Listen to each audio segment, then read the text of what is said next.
Badlapur encounter प्रकरणामध्ये अण्णा शिंदेचे वकील advocate Amit कटारनवरे आमच्या सोबत आहेत. अमितजी, आज अप्रत्याशितरित्या कोर्टामध्ये जे काही घडलं त्यावर आपला प्रतिक्रिया हवी आहे.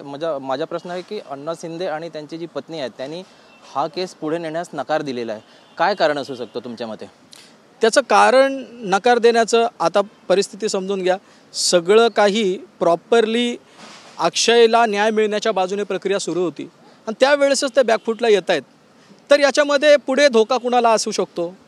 पत्रकार तुम्ही आहात, ते तुम्ही शोधायला पाहिजे. ॲट प्रेझेंट त्यांना काय धोका आहे, कशामुळे ते करतायत, जेवढी काय मला माहिती आहे ते मी सगळी कोर्टाला आणणार आहे. नेमकं कोण ह्याच्या मागे असू शकतो?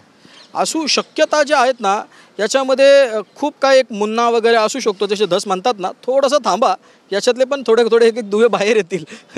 धस साहेब याच्यासमोर बोलणार नाही, परंतु याच्यामध्ये नक्कीच काही ना काही घोडबंगाल आहे हे सगळ्यांना दिसून येत आहे. आजचा जो महत्त्वाचा प्रश्न होता तो होता की जे ज्यांच्यावरती ठपका ठेवण्यात आलेला आहे, जे पोलीसकर्मी आहेत त्यांच्यावरती FIRचा मुद्दा होता. तर त्यावरती राज्य सरकारतर्फे काय बाजू मांडली गेली? राज्य सरकारतर्फे इतकंच म्हणणं गेलेलं आहे की ADRची इन्क्वायरी आमचे पोलीस करतायत आणि सुप्रीम कोर्टाच्या नियमाप्रमाणे त्याचं कन्क्लुजन FIRमध्ये होऊ शकत नाही.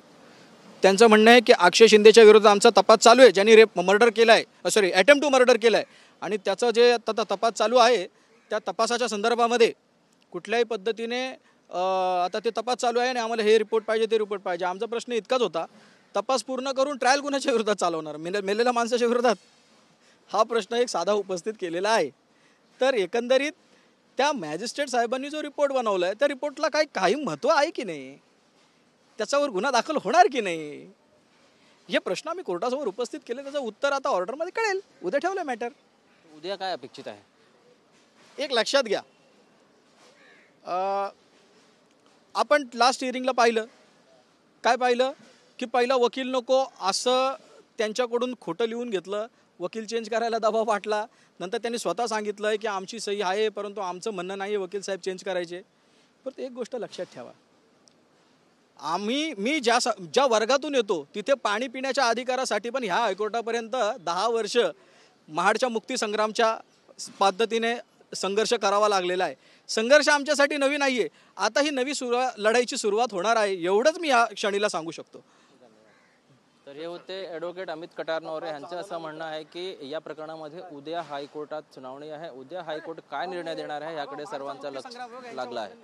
कॅमेरा पर्सन मनीषसह ब्रिजभान जयस्वार, TV9 मराठी.